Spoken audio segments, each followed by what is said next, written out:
Sir, നമ്മൾ class എടുക്കുമ്പോൾ ഏറ്റവും കൂടുതൽ ചോദിക്കുന്ന ഒരു ചോദ്യമാണ്, എന്താണ് എക്സ്ട്രാ സെൻസറി പെർസെപ്ഷൻ? ഓക്കെ, ഈ എക്സ്ട്രാ സെൻസറി പെർസെപ്ഷൻ എന്ന് പറയുന്നത് നമുക്ക് 5 ഇന്ദ്രിയങ്ങളാണുള്ളത്. ഈ 5 ഇന്ദ്രിയങ്ങൾക്ക് അതീതമായി നമ്മൾക്ക് ചില കമ്മ്യൂണിക്കേഷൻസ് ഉണ്ട്. അതാണ് എക്സ്ട്രാ ഇന്ദ്രിയങ്ങൾക്ക് അതീതമായി അതീന്ദ്രിയ അനുഭവം എന്ന് വേണേൽ പറയാം. എക്സ്ട്രാ സെൻസറി പെർസെപ്ഷൻസ് എന്ന് പറയുമ്പോൾ അതിനകത്ത് ഇപ്പോൾ ഏറ്റവും കൂടുതൽ പറയുന്നത് ടെലിപ്പതി. അപ്പോൾ ടെലിപ്പതി സത്യമാണോ എന്നുള്ളത് ഒരുപാട് സയൻറ്റിഫിക് ടെസ്റ്റുകൾ ഈ സോണി കോർപ്പറേഷൻ തന്നെ നടത്തിയൊരു റിസർച്ചുണ്ട്. അപ്പോൾ അതിനകത്ത് അവർ ടെലിപ്പതി സത്യമാണെന്നാണ് തെളിയിച്ചത്. പലപ്പോഴും ഞാനൊരു കാര്യം പറയാൻ ആഗ്രഹിക്കുന്ന കാര്യം പറയാനായിട്ട് അങ്ങനെ ചിന്തിക്കുമ്പോൾ വൈഫ് ചിലപ്പോൾ എന്നോട് പറയും, അല്ലെങ്കിൽ എൻ്റെ ക്ലോസ് അസോസിയേറ്റ് ചിലപ്പോൾ പറയും, പറയാനായിട്ട് കഴിയും. ഇത് നമുക്ക് ടെലിപ്പതിയാണ്. അതല്ലെങ്കിൽ നമ്മൾ ഒരാളെക്കുറിച്ച് ഇങ്ങനെ ആലോചിക്കുക. ഞാനുമായിട്ട് വളരെ അടുപ്പമുണ്ടായിരുന്നു, പക്ഷേ 5-10 വർഷമായിട്ടൊരു കണക്ഷനും ഇല്ല. അയാളെക്കുറിച്ച് തന്നെ എന്തോ ഒരു ചിന്ത വന്ന് ഒരു 5 മിനിറ്റ് കഴിയുമ്പോൾ അയാളുടെ കോള് നമുക്ക് വരിക. കാരണം അയാളെ നമ്മൾ ചിന്തിച്ചത് അവിടെ കിട്ടിയെന്നുള്ളതാണ്, റിസീവ് ചെയ്തെന്നുള്ളതാണ്. ഇതിനെക്കുറിച്ച് ഞാനും ഉൾപ്പെടെ സ്പിരിച്വൽ സയൻറ്റിസ്റ്റുകളൊക്കെ ഒന്നിച്ചിരുന്നിട്ട് ഗവേഷണം നടത്തിയിട്ടുണ്ട്. 10 പേരിരിക്കും, 10 പേര് ഈ സൈഡിലും 10 പേര് ഓപ്പോസിറ്റ് സൈഡിലിരിക്കും. പുറത്തോട് പുറമായിരിക്കുന്നത്. അപ്പം ഞാനിരിക്കുന്ന ആളിൻ്റെ നേരെ ബാക്കിലിരിക്കുന്ന ആൾ. അപ്പം ഞാൻ അയാൾക്ക് കുറച്ച് കാര്യങ്ങൾ മനസ്സുകൊണ്ട് ഇങ്ങനെ ആലോചിച്ചിട്ട് കുറച്ച് മെസ്സേജസ് കൊടുക്കുക. അപ്പോൾ ഞാൻ എൻ്റെ ബുക്കിനകത്ത് എഴുതും. ആ എഴുതുന്ന കാര്യം എന്തൊക്കെയാണ് അയാളെ കാണുന്നില്ല, പുറത്തിരിഞ്ഞിരിക്കുകയാണ്. അപ്പോൾ അയാൾ അതൊക്കെ എന്തൊക്കെ എഴുതും. അപ്പം ഞാൻ അങ്ങോട്ടൊരു കാര്യം എഴുതി കോഫി, ഓക്കെ, ഞാനത് കഴിഞ്ഞ് എഴുതി പൈനാപ്പിൾ, ഞാനത് കഴിഞ്ഞ് പിന്നെ എഴുതി പപ്പായ, അത് കഴിഞ്ഞ് ഞാൻ എഴുതി മൊബൈൽ ഫോൺ. ഇങ്ങനെ ഞാൻ 10 എഴുതി. 10 എഴുതിയിട്ട് കുറേ കഴിഞ്ഞിട്ട് അപ്പോൾ ഇതെല്ലാം തീർന്നു കഴിയുമ്പോഴത്തേക്ക് ഞങ്ങൾ രണ്ടും കൂടെ വെരിഫൈ ചെയ്യാം. ഈ 10 കൊടുത്തതിൽ ചിലപ്പോൾ 3 ആയിരിക്കും ആദ്യം കറക്റ്റായിട്ട് വരുന്നത്. വീണ്ടും നമ്മൾ 2 പേരും ഒരേ സമയത്ത് എഴുതാതിരുന്നിട്ട് കുറേ നേരം ഇങ്ങനെ മൈൻഡ് കൊണ്ട് ഞങ്ങൾ കണക്ട് ചെയ്യാനായിട്ട് നോക്കും. മുഖത്തൊക്കെ ആദ്യം നോക്കിയിരുന്നതിന് ശേഷം പിന്നെ വീണ്ടും പുറത്തിരിച്ച് ചെയ്തിട്ട് എഴുതാം. കുറേ പ്രാവശ്യം ഇങ്ങനെ കൊടുത്തു കഴിഞ്ഞ് 10 കൊടുത്തിട്ട് വീണ്ടും നമ്മൾ റിക്കൺസൈൽ ചെയ്ത് നോക്കും. അപ്പോൾ ചിലപ്പോൾ 5 ശരിയായിരിക്കും. വീണ്ടും നമ്മളങ്ങനെ ചെയ്യും. അപ്പോൾ 1 മണിക്കൂറൊക്കെ എക്സസൈസ് ചെയ്യുമ്പോഴത്തേക്കും പലപ്പോഴും ഇതിനകത്ത് 10-ൽ 8 വരും, 10-ൽ 7 വരും, 10-ൽ 9 വരും, ചില ആൾക്കാർക്ക് 10-ൽ 10 വരും. ഓക്കെ, അതൊരു കൺട്രോൾഡ് അറ്റ്മോസ്ഫിയറിൽ അവർ തങ്ങൾ കമ്മ്യൂണിക്കേറ്റ് ചെയ്യുന്ന മിണ്ടുന്ന ഒന്നുമില്ല, ഒന്നും മിണ്ടാതെ ചെയ്യുന്ന സംഭവങ്ങളാണ്. ഇതാണ് ഒരു മെത്തേഡ്. രണ്ടാമത്തെ ഒരു മെത്തേഡ് എന്ന് പറഞ്ഞാൽ നമ്മൾ അകലെ ഇരിക്കുക. ഒരാൾ ഇവിടെ, വേറൊരാൾ നാഗ്പൂർ ഇരിക്കുക. എന്നിട്ട് നമ്മളിങ്ങനെ മനസ്സുകൊണ്ട് കൊടുക്കുക, അയാൾ സ്വീകരിച്ചത്. ഇത് കഴിയുമ്പോൾ അയാളുടെ മനസ്സിൽ വന്നത് ഇങ്ങോട്ട് വാട്സപ്പ് ചെയ്യും. അപ്പോൾ അങ്ങോട്ട് ഇത് ചെയ്യാനായിട്ട് അയാൾ തേർഡ് പാർട്ടിക്ക് വാട്സപ്പ് ചെയ്യും, ഇല്ലെങ്കിൽ ക്ലാസ് എടുക്കുന്ന ആളിന് വാട്സപ്പ് ചെയ്യും. ഇവിടെ ഇരുന്നുകൊണ്ടിരുന്ന ഞാനും വാട്സപ്പ് ചെയ്യും. അപ്പോൾ അത് മാച്ച് ചെയ്ത് നോക്കുക എത്രയാണ്. അപ്പോൾ അത് കുറേ നാൾ പരിശീലിച്ച് കഴിയുമ്പം എക്സാക്റ്റായിട്ട് വരും. ഇതാണ് നമ്മൾ ടെലിപ്പതി എന്ന് പറയുന്നതിൻ്റെ എക്സാമ്പിളാണ്.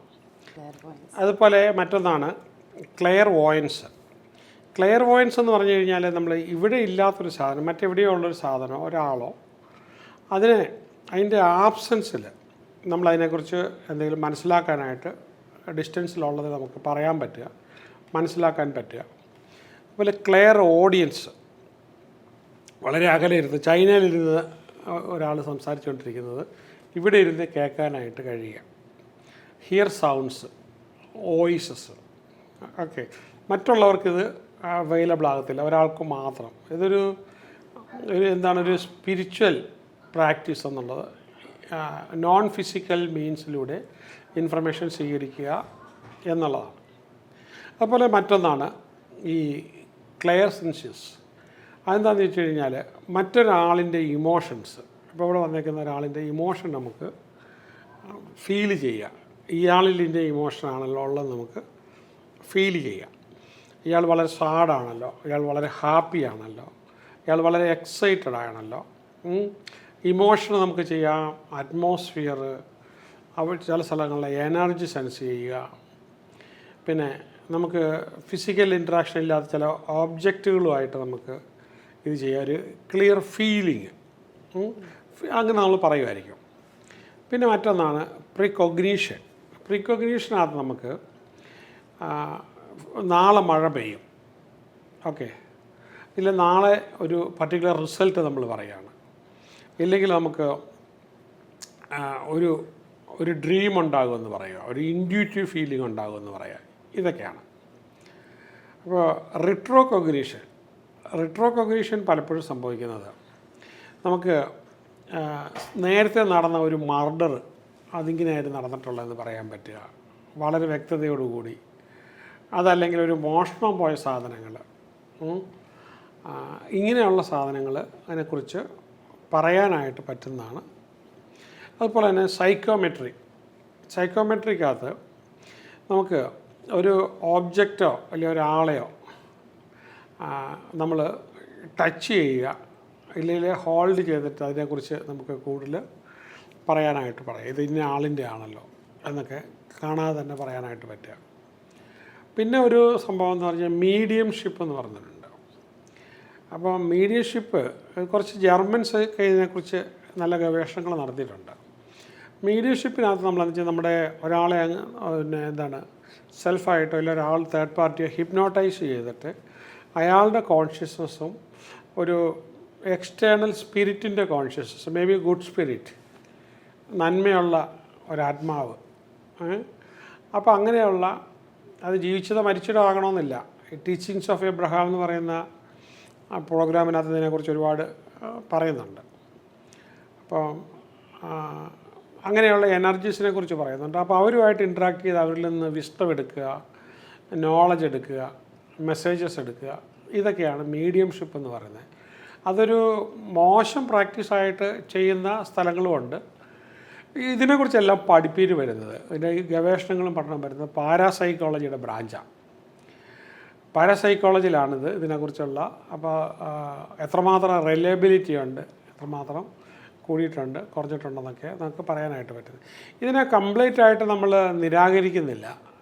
ഞാൻ എൻ്റെ അനുഭവത്തിൽ പഠനത്തിൽ ഞാനിത് കംപ്ലീറ്റ് ആയിട്ട് നിരാകരിക്കുന്നില്ല. പക്ഷെ ചില കാര്യങ്ങൾ എനിക്ക് ബോധ്യപ്പെട്ടിട്ടുണ്ട്, ചില കാര്യങ്ങൾ ഇതുവരെ എനിക്ക് ബോധ്യപ്പെട്ടിട്ടില്ല. ബോധ്യപ്പെടാനുള്ള സാഹചര്യം ഉണ്ടാകാത്തതോ ഇല്ല അത് തെറ്റായതുകൊണ്ടായിരിക്കാം. ചില കാര്യങ്ങൾ എനിക്ക് ബോധ്യപ്പെട്ടിട്ടില്ല. പക്ഷേ എനിക്ക് ബോധ്യപ്പെടുന്നതൊരു മറ്റൊരാളിൻ്റെ തോട്ട് ഇല്ല അദ്ദേഹത്തിന് അവരുടെ ഇമോഷൻ അതൊരു 100% നമുക്കല്ല, ബട്ട് ഒരു 80 to 90% നമുക്ക് ഈവൻ ക്ലാസ്സിലിരിക്കുന്ന ആൾക്കാരാണ്. ഇപ്പോൾ അയാൾ ഇന്നത് ചോദിക്കും, അയാൾക്ക് ഇന്ന പ്രശ്നമാണുള്ളത് എന്ന് നമുക്ക് മനസ്സിലാക്കാനായിട്ട് പറ്റും നമ്മുടെ അടുത്ത് വരുന്ന ആളിൻ്റെ ഇത്. പിന്നെ അതുപോലെ തന്നെ നമ്മൾ സംസാരിക്കുമ്പോഴത്തേക്കും അയാളുടെ മനസ്സിനകത്ത് നന്മയാണോ ഉള്ളത്, വഞ്ചനയാണോ ഉള്ളത്, ഇങ്ങനെയൊക്കെ നമുക്ക് ഒരു പരിധി വരെ.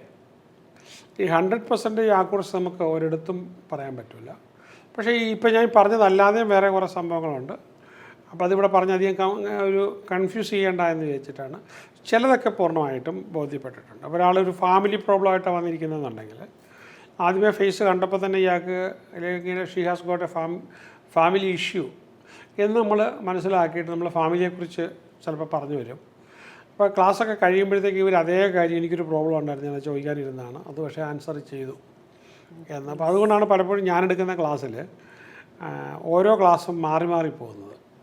സിലബസിനകത്തോ സ്ലൈഡിനകത്തോ ഉള്ളത് മാത്രമല്ല, അതിനകത്ത് ഇരിക്കുന്ന ആൾക്കാരിൽ നിന്ന് നമുക്ക് കിട്ടുന്ന ഇതെങ്ങനെ സംഭവിക്കുന്നത് വെച്ച് കഴിഞ്ഞാൽ നമുക്കൊരു ഒട്ടും ഡിസ്ട്രാക്ഷൻ ഇല്ലാതെ ആൾക്കാരും തടസ്സങ്ങളൊന്നും ഇല്ലാതെ പൂർണ്ണമായിട്ടും അറ്റൻറ്റീവായിട്ടിരിക്കുമ്പം ഈ അറ്റൻഡ് ചെയ്യുന്ന ആൾക്കാർ നമ്മളുമായിട്ട് ക്ലാസ് എടുക്കുന്ന ആൾക്കാരുമായിട്ടൊരു സൈക്കിക് ഫീൽഡ് പോലെ വർക്ക് ചെയ്യും. ആ വർക്ക് ചെയ്യുമ്പോഴത്തേക്ക് നമുക്ക് ബിയോണ്ട് ദ 5 സെൻസസ് അവരിൽ നിന്ന് പല കാര്യങ്ങൾ ഇങ്ങോട്ട് വരികയും അങ്ങോട്ട് ചെല്ലുകയും ചെയ്യും. അതാണ് ഈ ഫിസിക്കൽ ക്ലാസ്സിൻ്റെ ഒരു പ്രാധാന്യം എന്ന് പറയുന്നത്. അപ്പോൾ ഈ എൻലൈറ്റൻമെൻറ്റ് പലപ്പോഴും സംഭവിക്കുന്നത് ഗുരുവിൻ്റെ പ്രസൻസിലാണെന്നാണല്ലോ. ഇപ്പോൾ സിദ്ധാർത്ഥ എന്ന് പറയുന്ന ബുക്ക് നമ്മൾ വായിക്കുമ്പോൾ ഹെർമൻ ഹെസ്സയുടെ സിദ്ധാർത്ഥ എന്ന് പറഞ്ഞ ബുക്ക് വായിക്കും പലതും ചെയ്തിട്ട് അവിടെ എൻലൈറ്റൻമെൻറ്റ് വരുന്നില്ല. പക്ഷേ രണ്ടുപേര് പോയതിൽ സിദ്ധാർത്ഥ എൻലൈറ്റൻഡായി, ഗോവിന്ദ എല്ലാം ചെയ്തിട്ട് എൻലൈറ്റൻഡ് ആകുന്നില്ല. പക്ഷെ ഇതെല്ലാം കഴിഞ്ഞ് ഗോവിന്ദ അതിൽ വരുമ്പോൾ ഗോവിന്ദൻ നോക്കിയിട്ട് നിനക്ക് എന്നെ മനസ്സിലാക്കാൻ കഴിയുന്നുണ്ടോ എന്ന് ചോദിച്ചിട്ട് നോക്കിയിട്ടൊന്നും മനസ്സിലാകുന്നില്ല, സൗണ്ടിൽ മാത്രമാണ്. അപ്പോൾ ഇങ്ങനെ അടുത്ത് വരൂ. വർഷങ്ങളായിട്ട് ഗോവിന്ദ ഇങ്ങനെ ഒരുപാട് സ്ഥലത്ത് പോയിട്ട് അയാൾക്ക് എൻലൈറ്റൻമെൻറ്റ് കിട്ടുന്നില്ല.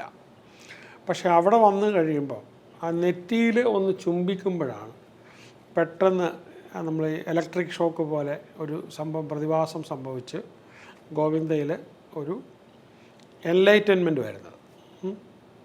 ബാക്കിയെല്ലാം ചെയ്തിട്ടും മെഡിറ്റേഷൻ ഒന്നും കേൾക്കുന്നില്ല. അപ്പോൾ അതിൽ നമുക്ക് കിട്ടുന്നൊരു കമ്മ്യൂണിക്കേഷൻ എന്താണെന്ന് ചോദിച്ചു കഴിഞ്ഞാൽ, ഗുരുവിൻ്റെ സാന്നിധ്യം പലപ്പോഴും നമുക്ക് ബോധോദയത്തിലേക്ക്, ഒരു എൻലൈറ്റൻമെൻറ്റിലേക്ക് കൊണ്ടുപോകും. അപ്പോൾ അതിൻ്റെ ഒരു ഇമ്പാക്റ്റ് പലപ്പോഴും ഒരു ടച്ച്. നമ്മുടെ അമ്മയ്ക്ക് പല കാര്യങ്ങളും അറിയത്തില്ല, സെമി ലിറ്ററേറ്റ് ആയിരിക്കും, നല്ല വയസ്സായതായിരിക്കും, പക്ഷേ നമ്മൾ വളരെ ടെർബുലൻ്റ് ആയിട്ട് ഉള്ള ജീവിതം. ആ സമയത്ത് നമ്മൾ നാട്ടിലൊന്ന് വിസിറ്റ് ചെയ്തു, മദറിനെ ഒന്ന് ഹഗ് ചെയ്താൽ ചിലപ്പോൾ നമ്മളിലുള്ള ഒരുപാട് സംഭവങ്ങൾ, പ്രോബ്ലംസ് ഒരുപാട് ചിലപ്പം പെട്ടെന്ന് മേഘങ്ങൾ ഇല്ലാതായി പോകുന്നത് പോലെ പെട്ടെന്ന് നമ്മൾ മാറ്റം വരും. അപ്പോൾ അങ്ങനെ ചില ആൾക്കാർ കൂടിക്കാണുമ്പോഴത്തേക്കും അവരുടെ ഇടയ്ക്ക് നിന്നിരുന്ന പല പ്രോബ്ലംസും ചിലപ്പം മാറിപ്പോകും. അപ്പം എനിക്കങ്ങനെ ഒരുപാട് അനുഭവങ്ങളുണ്ട്. അപ്പം ചില പ്രശ്നമായിട്ട് വന്ന ആൾക്കാർ ഒന്നും സംസാരിക്കാതെ കുറച്ച് നേരം അവിടെ ഇരിക്കുമ്പോൾ അവരുടെ എല്ലാ പ്രശ്നങ്ങളും ചിലപ്പോൾ തീരുന്ന പോലെ തോന്നും. ബുദ്ധൻ്റെ ഒരു കഥയ്ക്കകത്ത് പറയുന്നൊരു കാര്യമുണ്ട്. ഒരാൾ ബുദ്ധനെ കാണാൻ വന്നു. ബുദ്ധനെ ഇരിക്കുകയാണ്. അപ്പോൾ ബുദ്ധൻ എന്താ വന്നതെന്നുള്ള രീതിയിൽ അയാളെ നോക്കി. അപ്പോൾ അദ്ദേഹം പറഞ്ഞു, എനിക്ക് കുറേ സംശയങ്ങളുണ്ട്, എന്തൊക്കെയോ എനിക്ക് പൂർണ്ണമാകാത്ത അറിവുകൾ എൻ്റെ മനസ്സിൽ കിടന്ന് എനിക്ക് ട്രബിൾ തന്നുകൊണ്ടിരിക്കുക. എന്തൊക്കെയോ എനിക്ക് ചോദിക്കണമെന്നുണ്ട്, പക്ഷേ എങ്ങനെയാണ് ചോദിക്കേണ്ടതെന്ന് എനിക്കറിയത്തില്ല. എന്താണ് സംശയമെന്നും അതെങ്ങനെയാണ് ചോദിക്കേണ്ടതെന്ന് എനിക്ക് അറിയത്തില്ല. അപ്പോൾ ബുദ്ധൻ കൈകൊണ്ട് കാണിച്ചപ്പോൾ ഇയാൾ ഇരുന്നു. ബുദ്ധൻ ധ്യാനിക്കുന്നുണ്ട്, വേറെ പലരും വന്നിട്ട് പോകുന്നുണ്ട്. അപ്പോൾ ഇയാൾ കണ്ണു അടച്ച് മണിക്കൂറുകൾ അവിടെ ഇരുന്നു.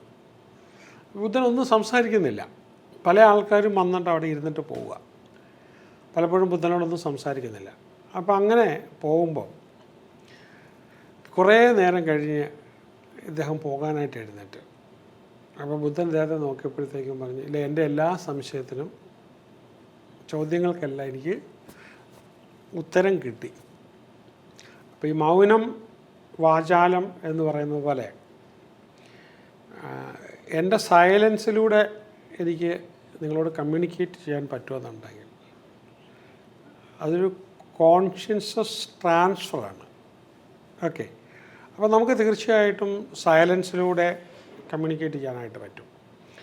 ഭാര്യ ഭർത്താവ്, അപ്പോൾ ആദ്യത്തെ കമ്മ്യൂണിക്കേഷൻ തന്നെ ഈ അനുരാഗം അല്ലെങ്കിൽ സ്നേഹം, പ്രണയം എന്ന് പറയുന്നത് ലോകത്തിൽ പ്രണയിച്ചിട്ടുള്ളവർക്ക് അവരിൽ നിന്ന് നമ്മൾ നടത്തിയ പഠനങ്ങളിൽ നിന്ന് മനസ്സിലാകുന്നത്, ഈ ആദ്യമേ ഇവർ പ്രണയം തുടങ്ങിയത് അങ്ങോട്ടും ഇങ്ങോട്ടും പറഞ്ഞിട്ടല്ല, അവാച്യമാണ് പ്രണയം, അതായത് വാക്കുകൾക്ക് അതീതമാണ്. അപ്പോൾ അതുപോലെ തന്നെ ഇവരുടെ കമ്മ്യൂണിക്കേഷനും ഒരുപാട് പേരുടെ മനസ്സുകൊണ്ട് ചേർന്ന് പോകുന്ന അത്രയും ഇൻറ്റിമേറ്റ് ആയിട്ടുള്ള ആൾക്കാരുടെ ഈ കമ്മ്യൂണിക്കേഷൻസും എന്താണ്, വാക്കുകൾക്ക് അതീതമാണ്. അപ്പോൾ അവരവിടെ ഇരിക്കുമ്പോൾ തന്നെ, ഇല്ലെങ്കിൽ പ്രസൻസിൽ തന്നെ അവരങ്ങ് മനസ്സിലാക്കുക. നമ്മളൊരു ഇൻറ്റിമസി തന്നെ ഒരു ലെവൽ കഴിഞ്ഞാൽ